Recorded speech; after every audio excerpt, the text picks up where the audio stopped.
هل في أفكار استثمارية نجحت فعلا مع ناس قبل كده؟ الإجابة أيوه، وفي مثال مشهور جدا. روبرت كيوساكي، رجل أعمال من أصل صيني، ألف كتاب اسمه ريتش داد بور داد، والكتاب ده باع ملايين النسخ.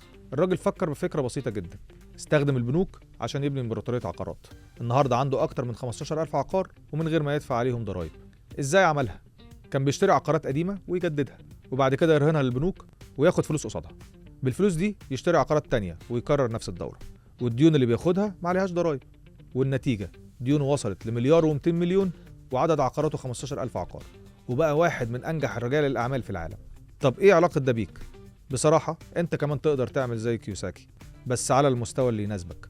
ناس كتير من وقت الكورونا اشترت عقارات وأسعارها النهاردة زادت جدا، وفي ناس اشترت عقارات تحت الإنشاء دلوقتي محتاجين الدفعة الأخيرة، وبالكاش اللي ممكن أرجعه لهم عن طريق البنوك ممكن يشتروا عقارات تانية ويكملوا استثمار عقاري. ومن هنا يجي دوري إن أساعدك تحط الخطة الصح وتستفيد من البنوك عشان تزود عدد عقاراتك وتكبر حجم استثماراتك في دبي.